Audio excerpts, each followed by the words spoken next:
अच्छा जी, सबसे पहले तो शुरू से देखते हैं, कुछ चीज़ें हमें पता है इसलिए व्हाट इज़ पीपीसी वगैरह वगैरह ये जानते हैं हम। सबसे पहले ये देखें ज़रा, ये हमें एक चलता हुआ ऐड नज़र आ रहा है। और ऐड ऐड लिखा हुआ है भाई, 3-4 ऐड्स आ रहे हैं जैसे आते हैं। तो सबसे पहले तो हमें एक कॉन्सेप्ट समझना है, and that concept is bidding concept. कि what is the concept of bidding, कि भाई बिडिंग का कॉन्सेप्ट क्या होता है। ठीक है, बड़ी मुश्किलों से क्लास शुरू किया हमने, आप लोग कहाँ चले गए? वो जो दो पीछे बैठे हुए हैं, कहाँ हो भाई? मैं इधर हूँ, तुम मुझे नीचे ढूंढ रहे हो कहीं?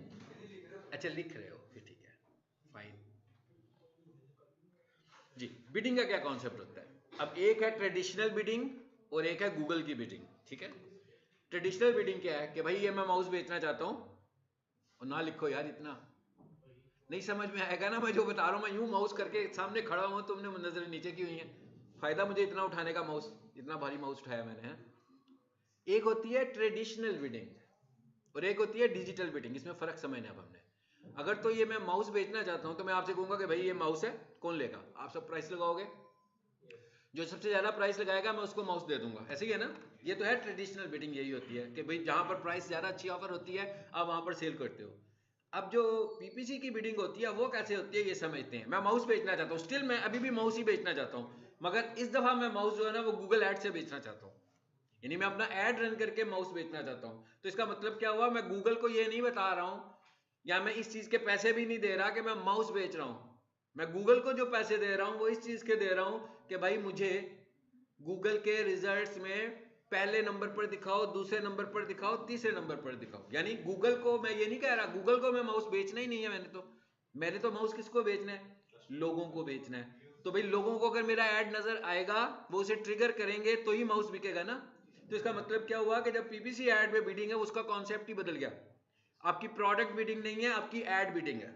ठीक है, अब आपको यह समझ में आ गया ये मैं क्या बताने जा रहा हूं। यानी इसका मतलब क्या हुआ कि जो आपकी 4 पोजीशंस आ रही हैं, एक्चुअली हम इसको बीट कर रहे हैं कि भाई हमारा ऐड पहले नंबर पर आए, हमारा ऐड दूसरे नंबर पर आए, तीसरे पर आए, चौथे पर आए, कि कहां आए। So it is the concept of bidding of Google ads. So Google ad की बिडिंग का ये कॉन्सेप्ट है। तो इसका मतलब क्या हुआ, वैसे तो हर कोई यही चाहता होगा कि भाई मेरा ऐड पहले नंबर पर ही आए, लेकिन अगर किसी का बजट बहुत ही कम होगा तो वो कहेगा चलो कोई बात नहीं भाई, ऐड में तो आ ही रहा है ना, 4 एड्स के बीच में एसईओ के रिजल्ट्स तो आते नहीं है, चलो ज्यादा ही महंगा काम हो रहा है तो दूसरे पर आ जाए, तीसरे पर आ जाए, चौथे पर आ जाए। तो अब इस चीज को हमने मैनेज करना है, इसी चीज को हम सीखने लगे हैं। सो अब हमें समझ में ये आ गया कि बिडिंग किस चीज की हो रही है, ऐड की बिडिंग हो रही है, प्रोडक्ट की नहीं हो रही है। जब हमारा ऐड पहले नंबर पर आएगा कोई भी बंदा उसे देखेगा, डायरेक्शन, कॉल, वेबसाइट जिसमें भी जाना चाहेगा वो जाएगा और हमारी प्रोडक्ट की सेल होगी। तो इसका मतलब ये हुआ कि ऐड में हम बिडिंग बात कर रहे हैं, पोजीशन बिडिंग है। ऐड में हमारी ऐड पोजीशन की बिडिंग होती है, प्रोडक्ट सेलिंग की बिडिंग नहीं होती। ठीक है, ये पॉइंट समझ में आ गया? बिल्कुल ऐसे ही है। जो फुटर पे ऐड आ रहे होते हैं इसका मतलब उन्होंने कम पैसे लगाए होंगे तो उनको हेडर पे नहीं दिखा रहा। भाई फुटर पे ऐड दिखाने की जरूरत ही क्या है, जब भी कोई बंदा नीचे जाएगा तो कहीं ना कहीं उसकी वेबसाइट तो वैसे ही आ जाएगी। हाँ, हल्की फुल्की सी भी एसईओ की होगी तो कहीं तो आ ही जाएगा ना। तो ऐड तो लगाने ही हमें कहां पर है, हेडर पे लगाने हैं, प्रायोरिटी पर। अच्छा, हाँ बिल्कुल ऐसे ही है। वो कह रहे हैं कि यार चलो थोड़े कम पैसों में हो जाए, नीचे आ जाए, ठीक है। लेकिन आपको रिसर्च भी बता दूं कि रिजल्ट्स ये शो करते हैं कि पहले 2 नंबर के ऊपर जो एड्स आ रहे होते हैं उन्हें कन्वर्जन ज्यादा मिलती है। ठीक है, एक और रिसर्च भी है कि पहले 2 नंबर पर या पहले नंबर पर जो ऐड आ रहा होता है उसे फेक क्लिक्स भी बहुत मिलते हैं। ठीक है, क्योंकि उसको समटाइम कंपटीटर्स आया करने के लिए। लेकिन गूगल के अंदर जब हम ऐड में जाएंगे, गूगल ऐड के ऐप को यूज करेंगे तो उसमें एक ऑप्शन होता है सेंड फीडबैक का। तो आपको with ratio two the impressions पता लग जाता है कि फेक क्लिक्स आए हैं। मिसाल के तौर पर एक बंदा आया, उसने कहा मेरे कंप्यूटर का ऐड चल रहा है, मोबाइल पकड़ा उसने, 6-7 मोबाइल रखे, तो जैसे जैसे ऐड नजर आता गया फौरन क्लिक्स करता गया। तो पता लगा गूगल के एल्गोरिदम में अभी उसके इंप्रेशंस भी इतने काउंट नहीं हुए जितने उस पर क्लिक्स आ गए। हालांकि इंप्रेशंस बन जाएंगे शाम तक। तो जैसे ही आपने ये देखा, ये मेरे साथ अभी रिसेंट मंथ में हुआ है, प्रीवियस महीने में हुआ कि एक क्लाइंट था हमारा, उसके तकरीबन 2000 रुपये लग गए। उसका टोटल बजट जो है वैसे 400 रुपये है। वो पीछे से सारा इकट्ठा होता हुआ आया और फेक क्लिक्स आए। और जैसे ही मैंने ये देखा कि उसमें इंप्रेशन बहुत कम है और क्लिक्स बहुत ज़्यादा है, तो फौरी तौर पे मैंने उसको फीडबैक में उसको गूगल को बताया, सो गूगल ने उसको रिटर्न कर दिया फौरन, यानी वो कॉस्ट जो थी मेरी वापस मेरे अकाउंट में ऐड हो गई, चार्ज नहीं हुई। ठीक है। अच्छा सर, ये कोई होता है कि रेशो देख लें हम कि कितनी रेशो पे होना चाहिए एक्सप्रेशन और क्लिक का? CTR गूगल कीजिएगा, बता देगा ऐड का CTR क्या होना चाहिए और SEO का CTR क्या होना चाहिए। ठीक है। अच्छा, अब दूसरी पॉइंट क्या है, यानी कि यहां से तो ये समझ में आ गया कि इस तरह हो रहा है, इसका मतलब ये हुआ कि यहां पे ये क्लियर हुआ कि डॉलर्स लग रहे हैं, ऐसे ही है ना, मतलब यहां पर तो भी बात कर दी हमने कि भाई ऊपर आएगा तो ठीक है, तो अब हम कह रहे हैं भाई जो ज्यादा पैसे देगा वो ऊपर आ जाएगा, but at the same time Google ये कहता है कि बेशक ये ऐड है, ठीक है ना, बेशक ये ऐड है, बट आपको इसमें भी अपनी क्वालिटीज का ख्याल रखना है, ऐड क्वालिटी का ख्याल रखना है। अगर आप ऐड क्वालिटी का ख्याल नहीं रखेंगे तो जो बंदा ऐड क्वालिटी का ख्याल रख रहा होगा 10 आउट ऑफ 10, उसके डॉलर्स मैं कम लगाऊंगा और आपके डॉलर्स ज्यादा लगाऊंगा। तो इसका मतलब क्या हुआ, दूसरे नंबर पर बात क्या आ गई, ऐड क्वालिटी। अब जब हम ऐड क्वालिटी की बात करते हैं तो इसमें वेबसाइट ऑडिट भी आ गया, इसमें वेबसाइट की क्वालिटी भी आ गई, इसमें आपकी ऐड की क्वालिटी भी आ गई, ऐड डिजाइन करने की क्वालिटी भी आ गई कि आप कितने अच्छे तरीके से हेडलाइन यूज कर रहे हैं, कितनी रेलिवेंट हेडलाइन यूज कर रहे हैं। ये वाला जो पार्ट है ऐड कॉपी और ऐड क्रिएटिव वाला, ये तो पढ़ेंगे जब ऐड बना रहे होंगे। अभी जो वाला जो पार्ट है वो क्या है, वो ये वाला पार्ट है जिसे अभी हमें समझना है फौरन, वो ये है। इधर ग्राफ को देख लें छोटे से को जी, इसके ऊपर ना ऐड रैंकिंग फैक्टर्स आ रहे हैं, पहले ये पढ़ लें। इसका मतलब क्या हुआ, गूगल ने ये कहा कि ऐड रैंक को भी मैं चेक करूंगा, अगर आपका ऐड रैंक अच्छा होगा तो आपकी पोजीशन अच्छी होगी, अगर आपका ऐड रैंक अच्छा नहीं होगा, पैसे तो फिर भी लगा रहे हैं हम, तो आपकी पोजीशन अच्छी नहीं होगी। अगर आपकी पोजीशन अच्छी नहीं होगी तो मिसाल के तौर पर किसी की अच्छी वेबसाइट नहीं है और वो मुझसे ऐड लगवा रहा है, और जब मैं उसका ऐड लगाता हूं नॉर्मल तरीके से तो उसका ऐड पहले 4 नंबरों पे मुझे नजर ही नहीं आता, दिखने से देखने से भी उसको भी नजर नहीं आ रहा, हमारा अपनी जो टीम है सब देखती है, किसी को ऐड नजर नहीं आ रहा, तो इसका मतलब है कि यहाँ तो नजर ही नहीं आ रहा, यहाँ बहुत ही कम इंप्रेशंस मिल रहे हैं। तो मैं क्या करूंगा, फौरन CPC बढ़ाऊंगा। अगर मैंने 40 रुपए रखी होगी तो मैं एकदम उसको 80 कर दूंगा, फिर मैं देखूंगा फिर नजर नहीं आ रहा, फिर मैं CPC बढ़ाऊंगा और हो सकता है मैं उसे 120 कर दूं कॉस्ट पर क्लिक को। अब क्या हुआ, ऐड नजर आना शुरू हो गया। तो इसका मतलब क्या हुआ कि जिसकी ऐड क्वालिटी ठीक नहीं थी उसके लिए मुझे क्या करना पड़ रहा है, उसके लिए मुझे इन्वेस्ट ज्यादा करना पड़ा है। ये याद रखें, इन्वेस्ट पर क्लिक, नॉट नेट इन्वेस्टमेंट। ये 400 रुपए का जो ऐड चलाया हुआ उसकी बात नहीं कर रहे, ये एक क्लिक आने के लिए जो कॉस्ट बढ़ा रहा हूं मैं बार बार, ये उसकी बात कर रहे हैं। तो इसका मतलब क्या हुआ कि ऐड क्वालिटी बहुत जरूरी है और वेबसाइट ऑडिट भी बहुत जरूरी है, अच्छा वेबसाइट ऑडिट भी ऐड चलाने के लिए। अब मिसाल के तौर पर अगर कोई बंदा आपको कॉल कर लेता है, आप मुझसे गूगल ऐड सीखते हैं और ये लेक्चर सुनने के बाद आप उससे जाके बड़े कॉन्फिडेंस से मिलते हैं, वो कहता है भाई मेरा ऐड चला दो, आप कहते कोई मसला ही कोई नहीं है, आप उससे कहेंगे अपनी वेबसाइट दिखाओ। आपने जब मेरे लेक्चर की रोशनी में उसकी वेबसाइट का ऑडिट किया तो आपको पता लग गया कि भाई ज़्यादा पैसे लगेंगे क्योंकि उसकी वेबसाइट की क्वालिटी अच्छी नहीं बनी हुई। अब अगर आप ये बात उसको बताएंगे तो वो आपको ऐड नहीं देगा, ठीक है ना। पहली बात तो है वो शायद सर पकड़ के बैठ जाए, मायूस भी हो जाए। दूसरी बात ये भी हो सकता है कि ये सही बंदा नहीं है, ठीक है, जब आप ये वाली बात करेंगे। सो ये वाली बात हमें बड़ी आगे जाकर करनी होती है अपने क्लाइंट से, शुरू में नहीं करनी है। एड चलाने के बाद जब उनका एक्सपेंडिचर हो फिर ये सारी साइंस बताएंगे जो अभी मैं आपको बताने लगा हूं। लेकिन मुझे ये पहले दिन ही पता लग जाएगा और मैं उसको उतना ही ठीक करूंगा जितना क्लाइंट इन्वेस्ट कर सकता होगा, ठीक है ना, उससे ज्यादा तो मैं ठीक नहीं कर सकता हूं। और अगर वो मुझे कहेगा मेरी ऐड के पैसों में इसको ठीक भी तुम नहीं करना है, फिर तो नहीं मैं करूंगा, फिर तो शायद मैं उसे बताऊंगा भाई मैं उसको ठीक हो गई भाई, ठीक है, फिर तो उससे ऐसी बात करेंगे ना। सो अब वो क्या कह रहा है, क्वालिटी नहीं बेहतर कर सकते, मतलब अगर हमें CPC ना बढ़ाना चाहें तो हम उसकी क्वालिटी में यही क्या तो बात कर कर रहे हैं हम, सकते हैं? यही तो बात कर रहे हैं हम, उसकी क्वालिटी बेहतर करने की तो बात कर रहे हैं। लेकिन हम तो गूगल ऐड रन कर रहे हैं ना। एक पीपीसी जो है, एक पीपीसी जो होता है ना वो सोशल मीडिया मैनेजर होता है ना वो एसईओ एक्सपर्ट होता है। पीपीसी का मतलब क्या होता है, ये हम तो इसलिए बात कर रहे हैं कि हम suppose to be a digital marketing expert. मैं क्या, हम डिजिटल मार्केटिंग एक्सपर्ट है। पाकिस्तान में शायद आपको 10% कंपनीज भी ऐसी नहीं मिलेंगी जिनका अगर आपके पास रिप्रेजेंटेटिव आकर बैठे और आप उससे डिजिटल मार्केटिंग के ऊपर बात कर सके, आप उससे पीपीसी पे बात कर सकते हैं तो वो पीपीसी का बंदा भेजेंगे। आपने एसईओ पे बात करनी होगी तो वो एसईओ का बंदा भेजेंगे। आपको सोशल मीडिया पे बात करनी होगी तो वो सोशल मीडिया का बंदा भेजेंगे।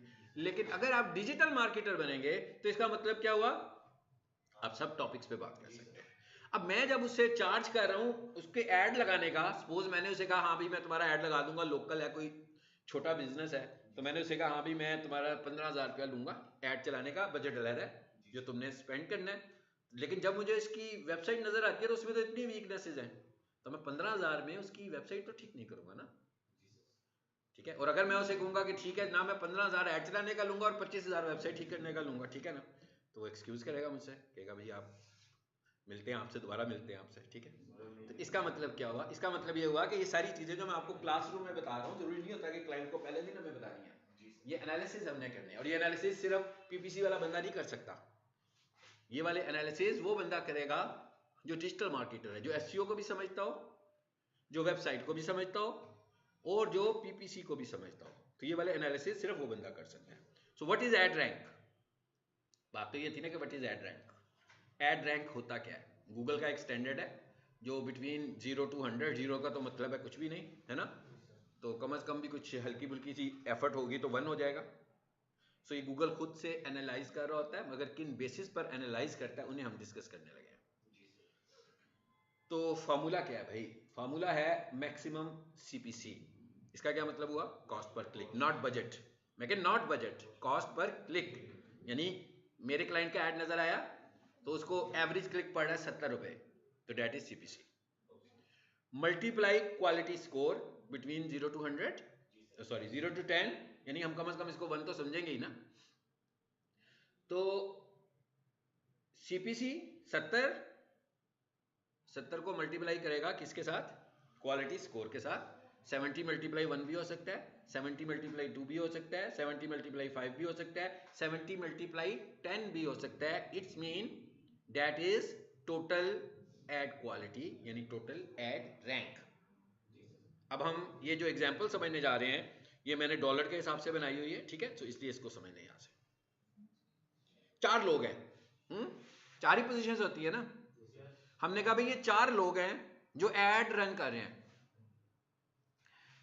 यू का मतलब है कि आप खुद है और बाकी के जो लोग हैं वो आपके कंपटीटर्स हैं।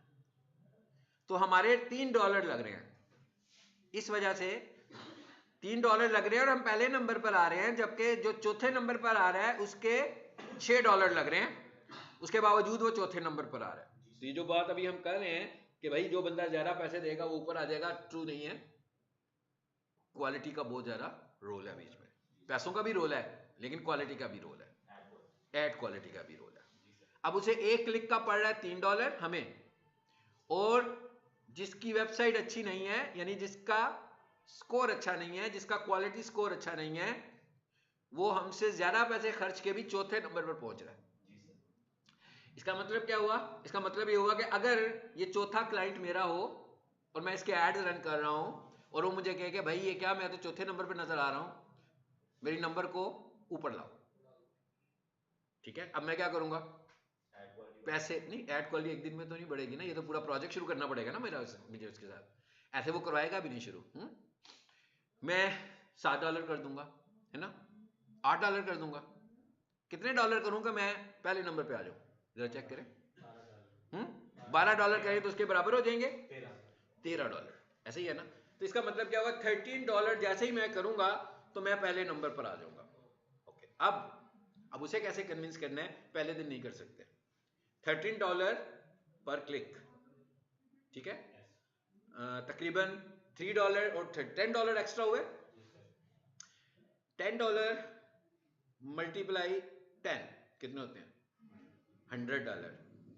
$100 मल्टीप्लाई, अब मैं पाकिस्तानी क्लाइंट की बात कर रहा हूं, ठीक है, तो $100 मल्टीप्लाई पाकिस्तानी करेंसी 300, तकरीबन कितने हो गए, $28,000,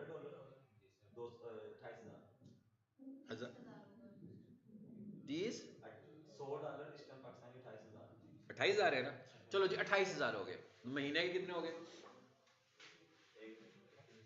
कितने सारे हो गए। अभी हमने बात क्या की भला, एक क्लिक की मैंने कहा अभी सिर्फ एक क्लिक की। अब हम जरा थोड़ी देर के लिए ये कहते हैं कि उसका जो बजट है, बेशक वो स्मॉल बिजनेसमैन है, तो हम कहते हैं भाई उसका बजट तो बहुत कम है, उसका बजट कितने है, उसका बजट है 4 क्लिक्स वाला, तो इसका मतलब क्या हुआ 10 × 4 × 30, किधर चला गया, लाख में चला गया बजट। 1 लाख रुपया वो सिर्फ इसलिए दे रहा है, ये वो वाले पैसे हैं जो एक्स्ट्रा पैसे हैं, शायद वही काउंट कर रहे हैं ना हम। 1 लाख रुपया वो सिर्फ इसलिए दे रहा है कि उसकी वेबसाइट ठीक नहीं बनी हुई 1 महीने का। तो जिसकी वेबसाइट ठीक नहीं बनी हुई तो एसईओ तो हो ही नहीं रही है, तो इसका मतलब क्या हुआ, उसने 1 महीने तो नहीं चलाना, ये तो लाख नहीं 2-3 लाख बन गए मेरा ख्याल है महीने के। तो अगर वो 1 साल से ऐड चला रहा है तो कितने पैसे हो गए, अंदाजा लगाया हमने, ठीक है। अब जब वो इतनी देर ऐड चलाएगा और सर भी पकड़ा होगा कि यार क्लिक्स नहीं आती हैं, कन्वर्जन्स नहीं आती हैं, अब हम उससे बात करेंगे, हम कहेंगे कि भाई इसलिए नहीं आ रहे कि आपकी वेबसाइट की क्वालिटी गूगल के मुताबिक ठीक नहीं है। तो अगर हम आपकी क्वालिटी को ठीक करेंगे तो कितने टाइम्स हम आपका बजट सेव कर सकते हैं। बट इस क्वालिटी को ठीक करने के लिए हमें आपकी वेबसाइट के कंटेंट को और इसकी एसईओ को देखना है। अभी आपने हमसे राब्ता कर लिया है तो हम आपको बता देते हैं कि आप पर मंथ कितना एक्स्ट्रा पे कर रहे हैं, और अगर ये आप लाइफ टाइम एड चलाते रहते हैं तो ये लाइफ टाइम कितना खर्चेंगे आप, और अगर आप हमसे सर्विस लेंगे तो हम आपसे 3 या 4 महीनों के कितने पैसे लेंगे। लोकल क्लाइंट होगा तो शायद हम उससे 30-40 हज़ार रुपया लेंगे पर मंथ, ठीक है। तो इसका मतलब क्या हुआ कि उससे 4 महीने का एक प्रोजेक्ट करेंगे जो शायद 1.5 से 2 लाख का होगा, जबकि वो बहुत ज्यादा पैसे खर्च रहा है। इतने ही पैसे वो सिर्फ पीपीसी के अंदर ही खर्चने लगा हुआ है एक्स्ट्रा। हम उसे ये कह रहे हैं कि आप ये जो एक्स्ट्रा पैसे खर्च रहे हैं ना, ये गूगल को देने की बजाय आप हमें दें, तो हम आपकी वेबसाइट की क्वालिटी को बेहतर बनाते हैं, जिसमें उस पर कॉन्टेंट भी होगा आपकी वेबसाइट का कि कैसा होना चाहिए, और उसमें वेबसाइट की एसईओ भी हम करके देंगे। तो जब आपकी वेबसाइट की एसईओ हो जाती है तो इसका मतलब क्या होता है कि आपकी वेबसाइट वेल डिसिप्लिन्ड हो जाती है, मतलब गूगल के स्टैंडर्ड्स के मुताबिक हो जाती है। तो जब उसके मुताबिक होगी तो इसका मतलब है कि डन हो गया काम। अभी तो मैंने आपको सिर्फ इसका कॉन्सेप्ट दिया है, ऐसे ही है ना। अब आ जाते हैं जरा नीचे, इस पे करना क्या है हमें। मैं क्या, अब हमें करना क्या है, अब हम इस चीज पे आ गए। अब हम इसको कैसे बेहतर करेंगे, कौन से 3 स्टैंडर्ड्स हैं जिसे हम बोल रहे हैं क्वालिटी स्कोर। कौन से 3 स्टैंडर्ड्स हैं। Number 1 landing page experience. आमतौर पर लैंडिंग पेज का मतलब क्या होता है, ऐड पे क्लिक करने के बाद नहीं आमतौर पर क्या होता है, ऐड को जरा छोड़ देते हैं। अगर कोई बंदा आपसे कहे कि भाई ये चीज देखनी होगी ना, मेरी वेबसाइट के लैंडिंग पेज पे आ जाना, यही कहते हैं ना। तो लैंडिंग पेज एक्चुअली हम किसको बोलते हैं, वेबसाइट के होम पेज को आमतौर पर कहा जाता है। तो इसका मतलब क्या हुआ कि अभी भी हमारे जेहन में यही कॉन्सेप्ट है कि जब हम ऐड रन करेंगे तो क्या करेंगे, अपनी वेबसाइट का होम पेज बताएंगे। होम पेज के ऊपर क्या कुछ है, आपको भी पता है किस तरह की इंफॉर्मेशन होती है। होम पेज के ऊपर कन्वर्जन वाली इंफॉर्मेशन नहीं होती। होम पेज के ऊपर सिर्फ लोगों को अच्छा डिजाइन दिखाने वाली इंफॉर्मेशन पड़ी होती है, खूबसूरत चीजें होती हैं। जैसे हम पीक सॉल्यूशन का होम पेज देखें, स्लाइडर है, स्लाइडर के बाद कोर्स आ जाएगा, चेंज करते रहते हैं मॉडल, चेयरमैन मैसेज भी होगा, है ना, हिस्ट्री भी होगी। अब हम थोड़ी देर के लिए सोचेंगे 3 लोग हैं जिन्होंने 3 कीवर्ड्स लिखे। पहला कीवर्ड लिखा best academy for digital marketing course, दूसरा कीवर्ड लिखा best academy for Shopify course, और तीसरा कीवर्ड लिखा best academy for video editing. अब आप मुझे बताएं कि जो होम पेज के ऊपर कंटेंट है क्या ये कन्वर्ट करेगा इन तीनों को, बिल्कुल नहीं करेगा, बिल्कुल नहीं करेगा, क्योंकि ये तीनों स्टूडेंट्स कॉलेज की हिस्ट्री जानने में इंटरेस्टेड नहीं है।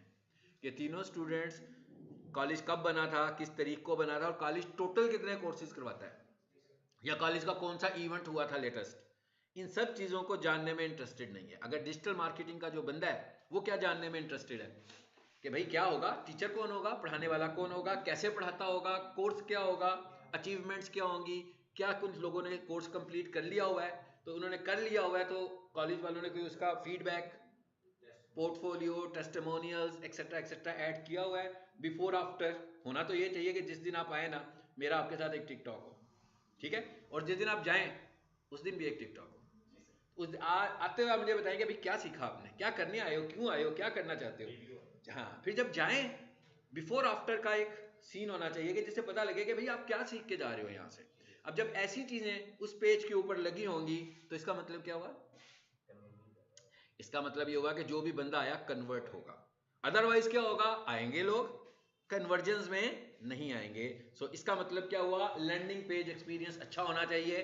तो अब लैंडिंग पेज 3 कैसे बना लें? 3 तो नहीं बनेंगे ना, मतलब लैंडिंग पेज तो एक ही होगा, होम पेज जिसे हम कहते हैं कॉलेज का, और कॉलेज वाले तो उस पर अबाउट अस लगाना चाहते हैं, कॉलेज वाले उस पर हिस्ट्री बताना चाहते हैं, कॉलेज वाले उस पर चेयरमैन का मैसेज भी देना चाहते हैं, तो वो हमारे कहने पे तो ये सारी चीजें नहीं बदलेंगे। इसका मतलब ये हुआ कि जो लैंडिंग पेज गूगल ऐड का है वो कॉलेज का होम पेज नहीं होना चाहिए, बल्कि आपके ऐड का लैंडिंग पेज उस कीवर्ड का होना चाहिए। मींस उसको आपने डिजाइन भी किया हो और उसको आप रीडिजाइन भी करते रहते हो, डिपेंड्स ऑन सिनेरियोज कि आजकल चल क्या रहा है, आजकल हो क्या रहा है। 3 महीनों के बाद आप फिर लैंडिंग पेज चेंज कर दें जहां पर आप लेकर जा रहे हैं, 6 महीनों के बाद फिर देखें ट्रेंड्स क्या हो गए हैं, फिर आप चेंज कर दें कहां लेकर जा रहे हैं लोगों को। इस तरह करने से आपको होगा, तो गूगल कहता है कि भाई 40% तकरीबन मैं वेट दे रहा हूं लैंडिंग पेज एक्सपीरियंस को। इसका मतलब क्या हुआ, अब ये रियल अप्रोच मेरा ख्याल है कि हम लोग 30% भी अप्लाई नहीं करते हैं, क्योंकि अगर ये हम किसी को पहले दिन ये साइंस बताएंगे, मैं किसी को ये साइंस उसको समझ में नहीं आएगी, ठीक है। हाँ, अगर किसी बंदे के 6 महीने का बजट उसको निकाल कर दिखाएंगे कि तुमने ये जो एड रन किए हैं ये कितने पैसे स्पेंड कर चुके हो, उसे शायद ये समझ में आ जाए कि भाई ये जो तुम्हारे एक्स्ट्रा डॉलर्स है ना, अभी अगले 6 महीने में भी ये एक्स्ट्रा डॉलर्स, हमने उसे कहना है हम तुमसे एक्स्ट्रा डॉलर्स मांग रहे हैं, हम वो वाले डॉलर्स नहीं मांग रहे कि भाई ये तुम हमें दे दो, हम कह रहे हैं कि ये वाले डॉलर जो तुम एड में स्पेंड कर रहे हो उसका डेफिसिट निकालकर हम तुम्हें कह रहे हैं कि ये एक्स्ट्रा डॉलर्स हैं जो तुम गूगल को पे करते हो, अगर तुम इसे ठीक कर लोगे तो 1 साल के बाद तुम्हारा एड भी बेहतर डिलीवर करेगा और तुम्हारे एसईओ रिजल्ट्स भी आएंगे। सो पहला फैक्टर लैंडिंग पेज एक्सपीरियंस। दूसरा factor CTR, expected CTR. Expected CTR का भी रोल है, इसको जरा गूगल जाकर ओवरव्यू से खुद देख लेना यार, हाँ कितना होना चाहिए कि भाई आपकी एड का सीटीआर कितना अच्छा है। ओके, अब आप कहेंगे भाई सीटीआर बढ़ाना है, क्लिक थ्रू रेट बढ़ाना है, तो जो भी आजकल ट्रेंड कर रहा है उसे कीवर्ड रख लो, है ना, फिर तो एकदम कर जाएगा। मैं क्या एकदम करेगा ना, जो चीज ट्रेंडिंग होगी, भाई हमें ट्रेंडिंग चीज नहीं लानी यहाँ पर, हमें तो वो चीज लानी है जो चीज हम बेच रहे हैं। तो इसका मतलब है कि ऐसे वर्ड्स का इस्तेमाल तो बिल्कुल नहीं करना जो कि इररेलीवेंट हो, क्योंकि अगर इररेलीवेंट होंगे तो सीटीआर भी पिट जाएगा। तीसरा फैक्टर ये है रेलिवेंस। मैं क्या तीसरा फैक्टर क्या है, रेलिवेंस, यानी अगर तो आपने ट्रेंड करती हुई चीजों को रख लिया तो रेलिवेंस तो होगी खत्म, तो इसका मतलब है फिर एक और फैक्टर खत्म हो जाएगा आपका।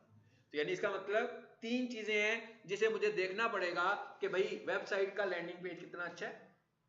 अब आपको समझ में आ गया, होम पेज की बात नहीं कर रहा, वेबसाइट के एड के लैंडिंग पेज की बात कर रहा हूं। नंबर 2, सीटीआर कितना अच्छा उस पर आ रहा है, एक्सपेक्टेड सीटीआर। भाई पहले दिन तो आपको नहीं मिलेगा ना एक्सपेक्टेड सीटीआर, फिर जब आएंगे तो फिर देखेंगे। फिर एड रेलिवेंस कितनी अच्छी है उसमें, मतलब क्या हुआ कि आपके जो कीवर्ड्स हैं क्या वो रेलिवेंट भी हैं कि नहीं है, इररेलेवेंट कीवर्ड्स का इस्तेमाल तो नहीं कर रहे। तो ये 3 चीजें मिलकर आपका स्कोर बनाते हैं बिटवीन 1 to 10। जिसके ये तीनों सेगमेंट्स अच्छे होंगे उसका स्कोर बड़ा होगा, और जब उसका स्कोर बड़ा होगा तो उसकी कॉस्ट कट जाएगी, उसका जो पर क्लिक कम होगा, और एक पर क्लिक कम होने का मतलब है कि नंबर ऑफ क्लिक्स के ऊपर आप पैसे सेव करने शुरू हो गए, पर मंथ पैसे सेव कर रहे हैं, ईयरली पैसे सेव कर रहे हैं, डेली पैसे सेव कर रहे हैं। लेकिन ये फार्मूला मैं कुछ लोगों को जब बताता हूं, कोई 3-3 महीने के बाद बताता हूं, उसके बावजूद भी वो पूरा बजट नहीं यूज करते, तो फिर वो जितना बजट यूज करते हैं हम उसमें उतना काम करवा कर देते हैं उन्हें, अदरवाइज ऐसे ही चलने देते हैं फिर, ठीक है ना। सो आई होप कि आपको ये कॉन्सेप्ट समझ में आ गया, ठीक है, एड क्वालिटी का। जी वालेकुम अस्सलाम। जी आप ले लें, अटेंडेंस ले लें। जैनब मोहम्मद नोमान रेयान रेयान माहीर प्रेजेंट मुनीर रेहान नाम लिख के पढ़ना। फलक मोहम्मद मुदैब बिलाल प्रेजेंट मोहम्मद हसन प्रेजेंट हाफिज अल्लाह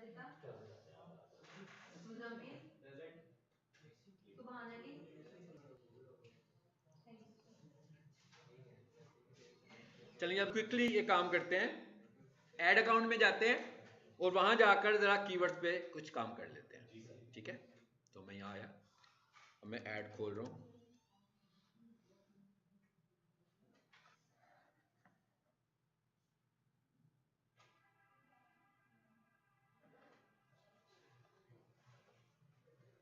ये जी मैंने ऐड अकाउंट खोला, खुल जाने दें इसको, और इसके बाद थोड़ा सा ऐड आज भी बनाएंगे और फिर अगली क्लास में बनाएंगे।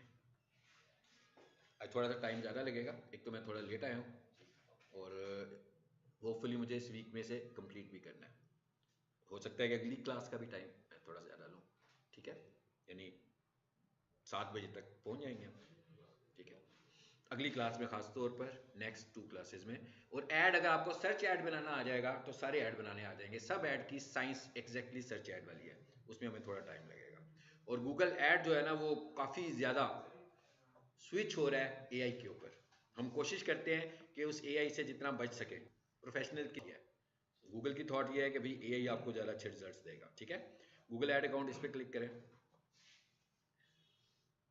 अभी गूगल वर्सेस लिंक्डइन, इसको चल जाने दें, मैं आपको एक अपडेट बता देता हूँ। गूगल वर्सेस लिंक्डइन, लिंक्डइन क्या कह रहा है नई अपडेट में, 2 दिनों की अपडेट में लिंक्डइन कहता है कि भाई एआई के कंटेंट की रीच मैं रिड्यूस करूंगा। गूगल बिजनेस लिस्टिंग में क्या कह रहा है, गूगल बिजनेस लिस्टिंग में कह रहा है कि जो लोग आपके बिजनेस पर आकर क्वेश्चन पूछेंगे, गूगल लिस्टिंग पर आकर सवाल पूछेंगे, मैंने अपना इंटेलिजेंस सिस्टम आपकी प्रोफाइल के साथ अटैच किया है, तो मैं उनको ऑटो आंसर करूंगा।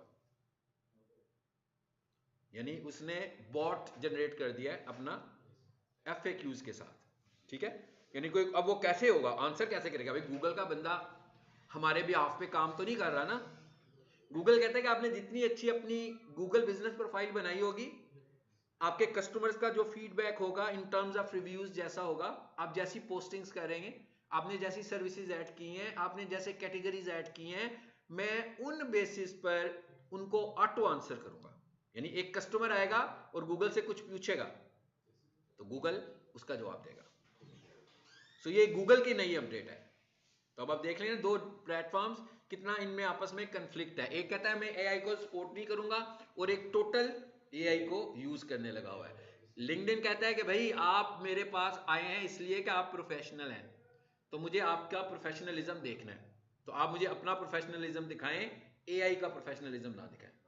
सो गूगल कहता है कि मैं आपकी हेल्प करूंगा क्योंकि आप आंसर्स नहीं कर पाते खुद से सही तरह से, तो मैं आपकी जो आपका लिस्टिंग क्रिएट हुई है उसमें लोगों का जो फीडबैक है उसकी बेसिस पर मैं क्वेश्चन आंसर्स कर दूंगा। ऐसा भी हो सकता है किसी ने रिव्यू में आंसर किया हो उसका, तो मैं उसको वहां से निकाल कर कस्टमर को बता दूंगा। ठीक है, ये बिल्कुल लेटेस्ट अपडेट है, ये कल की अपडेट है गूगल लिस्टिंग की। आ जाए जी वापस, ऐड में आ गया हम लोग। लीजिए अब हम जरा जल्दी से करते हैं, मेरा ख्याल है एसईओ सबने किया हुआ है, कोई मुझे इसमें इतना एफर्ट करने की जरूरत नहीं है ना? नहीं है ना? सर एक दफा शक्ल देखनी है इसकी हमने। बाकी चैट बार्ट से कमर्शियल इंटेंट वाले कीवर्ड्स एक्सेट्रा एक्सेट्रा निकाल कर इधर उसको दे सकते हैं थीम्स के तौर पर या कीवर्ड शीट्स के तौर पर, और फिर वो जो रिजल्ट देगा उसकी बेस पर हम डिसाइड करेंगे कि हमें कौन से कीवर्ड्स को इस्तेमाल करना है। इसे खुलने दें।